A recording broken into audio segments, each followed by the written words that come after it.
किसान का बेटा, था वो दृढ़ता का भंडार। वल्लभ भाई पटेल नाम कहलाता था सरदार। कृषक कार्मिक जनगण से था उसको प्यार अपार। अखिल देश ने उसे रहनुमा किया था स्वीकार। गांधी बापू का शिष्य, सत्य अहिंसा का अवतार, किंतु एक भारत करने को धर लेता हथियार। लौह पुरुष संबोधन था वो लोहे की दीवार। तेज पुंज तुम, शक्तिपीठ तुम, बल का सागर अपरंपार। ऋणी देश का नम्र नमन, तुम स्वीकारो सम्मान।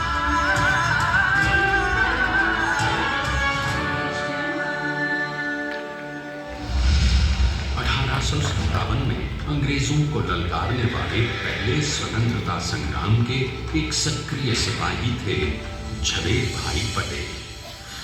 करमसद गांव के इस बहादुर देशभक्त किसान और उनकी पत्नी लाड भाई के 5 बेटों और 1 बेटी में से चौथे पुत्र थे वल्लभ भाई। बालक वल्लभ ने करमसद के बाद नडियाद से अपनी हाई स्कूल की शिक्षा पूरी की। फिर 13 साल की उम्र में उनकी शादी भी हो गई, छोटी सी झवेर बाई से। 2 बच्चों, बेटी मणिबहन और बेटे डाया भाई को जन्म देने के बाद झवेर बाई असमय ही चल बसी। सदी बदलने और 20वीं सदी आने पर उनका जीवन भी एक चमत्कार की तरह बदला। प्लीडर का इम्तिहान पास करके वो वकालत करने लगे। पहले गोधरा, फिर आनंद और उसके बाद अहमदाबाद में। मगर जल्द ही वकालत छोड़कर वो बैरिस्टर बनने की इच्छा से इंग्लैंड चले गए। लंदन में बैरिस्ट्री में अव्वल आने और वजीफा जीतने वाले वो अनोखे भारतीय थे। अब तो अहमदाबाद की वरिष्ठ अदालत में बैरिस्टर पटेल की जिरह और जीतों की धूम मच गई।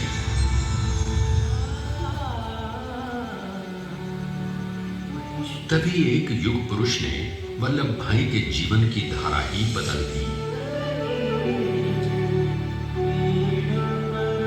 दक्षिण अफ्रीका में सत्याग्रह के अहिंसक अस्त्र से गोरे शासकों को सबक सिखाकर भारत वापस आए बैरिस्टर मोहनदास करमचंद गांधी से मिलकर वल्लभ भाई ने अपने कुछ वर्षों से सीखे विदेशी व्यवहार और संस्कार हमेशा के लिए त्याग दिए और अब वो अपने खेड़ा के किसानों को हक दिलाने के लिए बापू के साथ आंदोलन में कूद पड़े। अब उनके पैरों में जूते नहीं, गांवों की धूल थी। हृदय में भारत भूमि की शस्य श्यामला धरती। मन में थे गांधी और मस्तिष्क में एक नए स्वतंत्र भारत का सपना।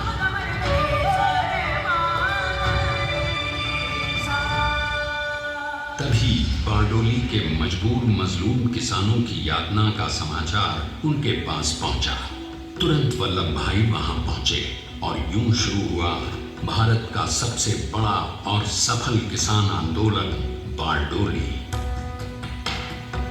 वल्लभ भाई ने बारडोली के 87,000 किसानों को ऐसा अटल अडिग अचल मनोबल दिया कि अंग्रेजी सरकार हिल गई और 1 बरस के बाद उनका लगान माफ कर दिया गया। अब तो पूरे देश में लोग वल्लभ भाई के नाम की कस्में खाने लगे। स्वयं महात्मा गांधी ने कहा, अब वल्लभ भाई मेरे शिष्य या साथी नहीं, सारे देश के सरदार हैं। और देश को मिल गया एक अनोखा असरदार सरदार।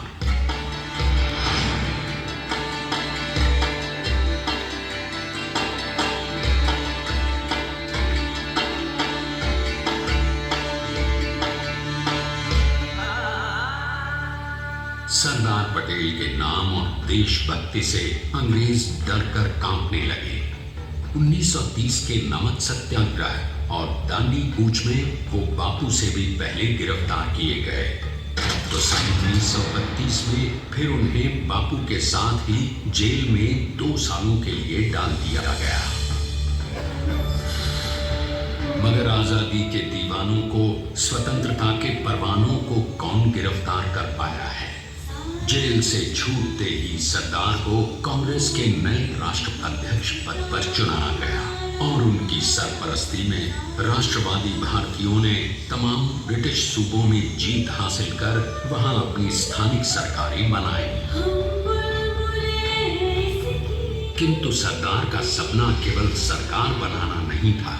उनका स्वप्न तो था एक ऐसे नए भारत का जहां हर रंग, हर रूप, हर जात, मजहब, तबके का हिंदुस्तानी एक साथ मिलकर एक ऐसा नया भारत बना सके जहां पूर्ण स्वराज के साथ सारे समाज को गरीबी, अशिक्षा, छुआछूत से भी आजादी मिल जाए। इसकी पहली रणनीति थी भारत को अंग्रेजों की गुलामी से आजादी, ताकि भारत के लोगों की अपनी सरकार सबके साथ और सबके विकास के लिए काम कर सके। बापू की अगुवाई में अब देश ने अंग्रेजों को अंतिम चेतावनी दे दी, करेंगे या मरेंगे, क्विट इंडिया, अंग्रेजों भारत छोड़ो। बस फिर क्या था, संघर्ष की रणभेरी बची। 3 सालों के लिए सरदार पटेल को भी सत्याग्रही नेताओं के साथ जेल में ठूंस दिया गया। 2 सालों के बाद अंग्रेजों को बापू के सभी शिष्यों और साथियों को छोड़ना पड़ा।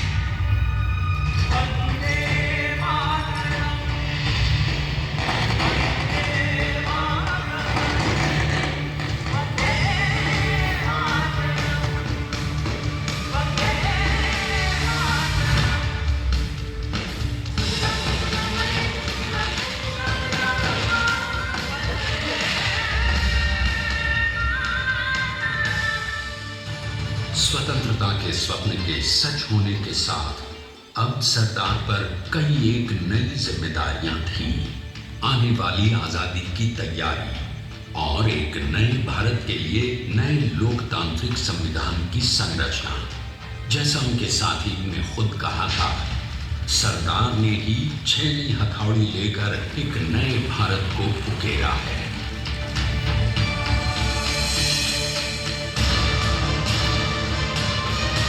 स्वाधीनता तो प्राप्त हुई, लेकिन खंडित भारत में भी उठते विभाजनवादी अंधकार को अभी दूर करना था। जब देश के खंड खंड होने का भय उत्पन्न होने लगा, तो सरदार ने निर्भय होकर खुद अपनी केंद्र सरकार और साथियों को भी चुनौती दे डाली और जम्मू कश्मीर को बचाने के लिए सारे देश का आकाश वायुयानों से भर गया।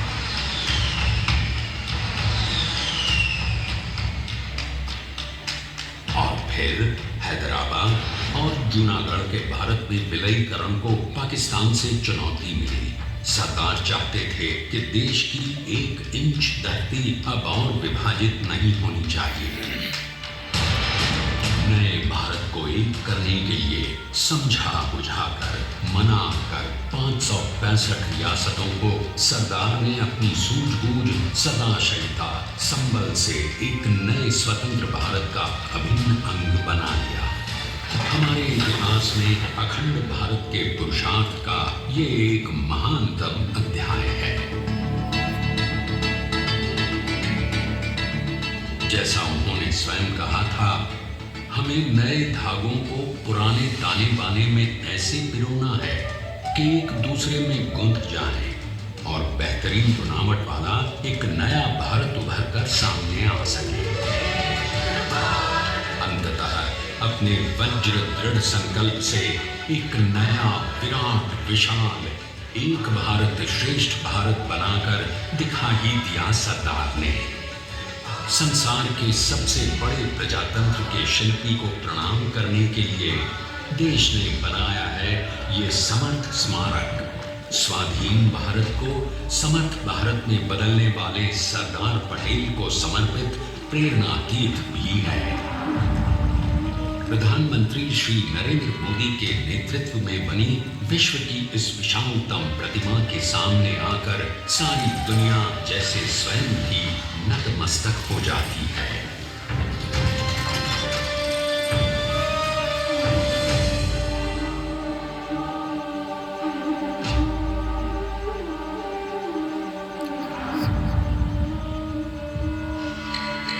देश को बना गया वो अमित अटल, हटा सका उसे न कोई शत्रु दल।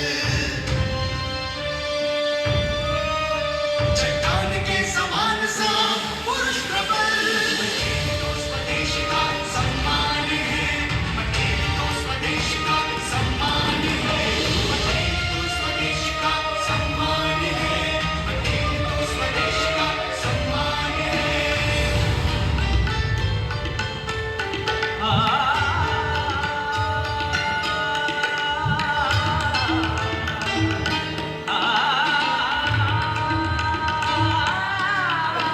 ऊंचाइयां आकाश को छुए हुए, गहराइयां समुद्र की लिए हुए, कदम अधिक जमीन पर जमे हुए, पटेल अपनी आन बान शान है, पटेल अपनी आन बान शान है, पटेल तो स्वदेश का सम्मान है, स्वदेश का सम्मान।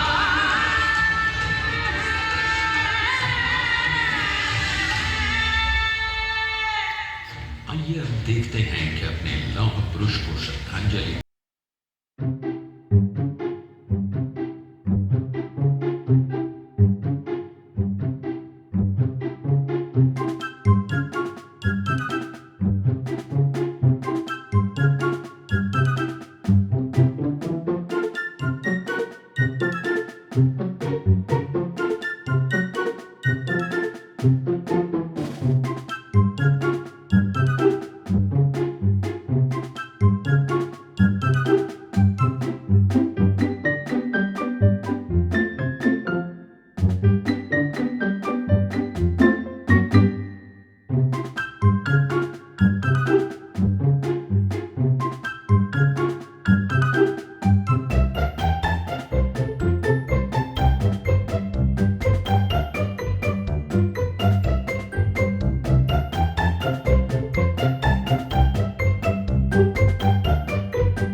सोचिए कि 182 मीटर ऊंचे इस भव्याति भव्य स्मारक के निर्माण में कितना सामान और मेहनत लगी होगी।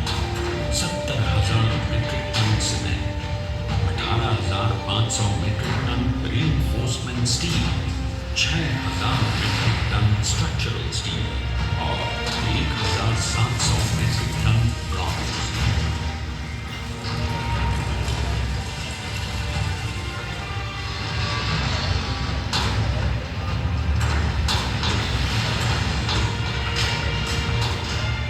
स्टैच्यू ऑफ यूनिटी आज एक वर्ल्ड आइकॉन है और इसे मुमकिन बनाने में एक सेकंड भी ब्रेक लिए बिना देश भर की टीम्स ने 24/7 काम किया। 250 से ज्यादा इंजीनियर्स, 4,500 से ज्यादा स्किल फोर्स और कई लाख मानव दिन। हम गर्व से कह सकते हैं कि कुल मिलाकर स्टैच्यू ऑफ यूनिटी के निर्माण में 95% माल सामान, मजदूर, इंजीनियर्स और एक्सपर्ट्स थे भारतीय। जानते हैं कि 182 मीटर ऊंची इस भव्य प्रतिमा को बनाने में कितना समय लगा? डिजाइन के लिए 12 महीने और निर्माण के लिए 34 महीने, यानी कुल मिलाकर केवल 46 महीने।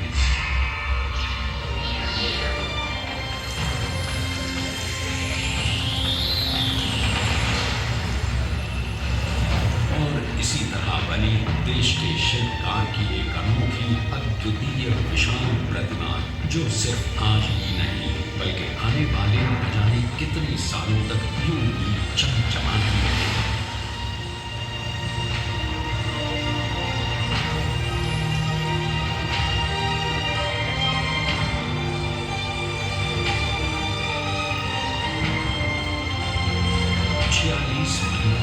लगातार बिना रुके एकजुट होकर न जाने कितनों ने परिश्रम किया और उनका साथ दिया भारत की 125 करोड़ जनता। और तभी मुमकिन हो पाया एक ऐतिहासिक निर्माण जो आज कहलाता है भारत की नई पहचान, स्टैच्यू ऑफ यूनिटी, विश्व की सबसे ऊंची प्रतिमा।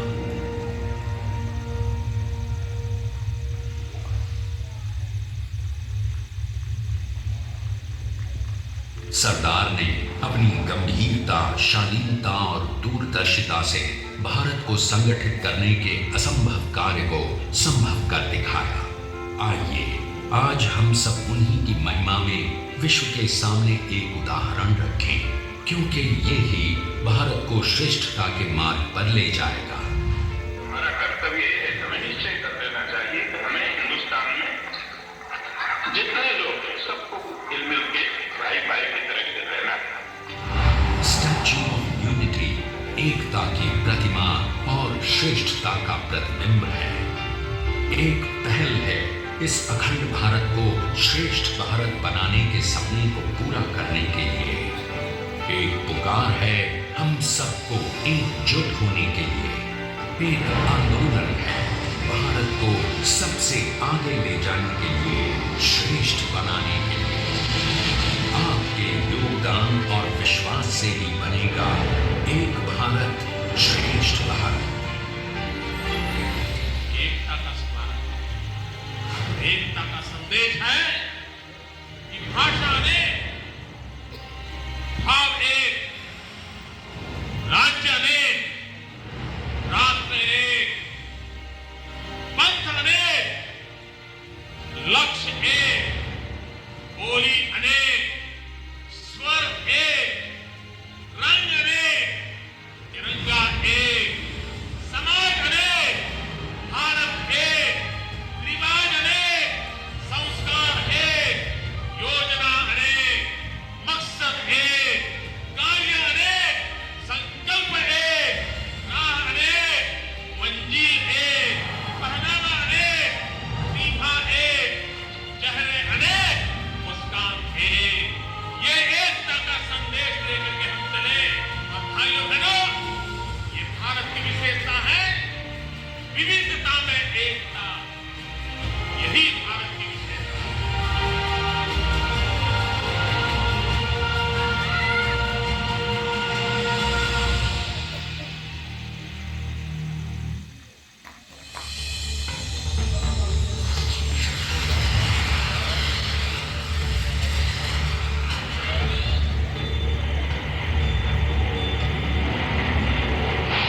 Please stand up for the national anthem.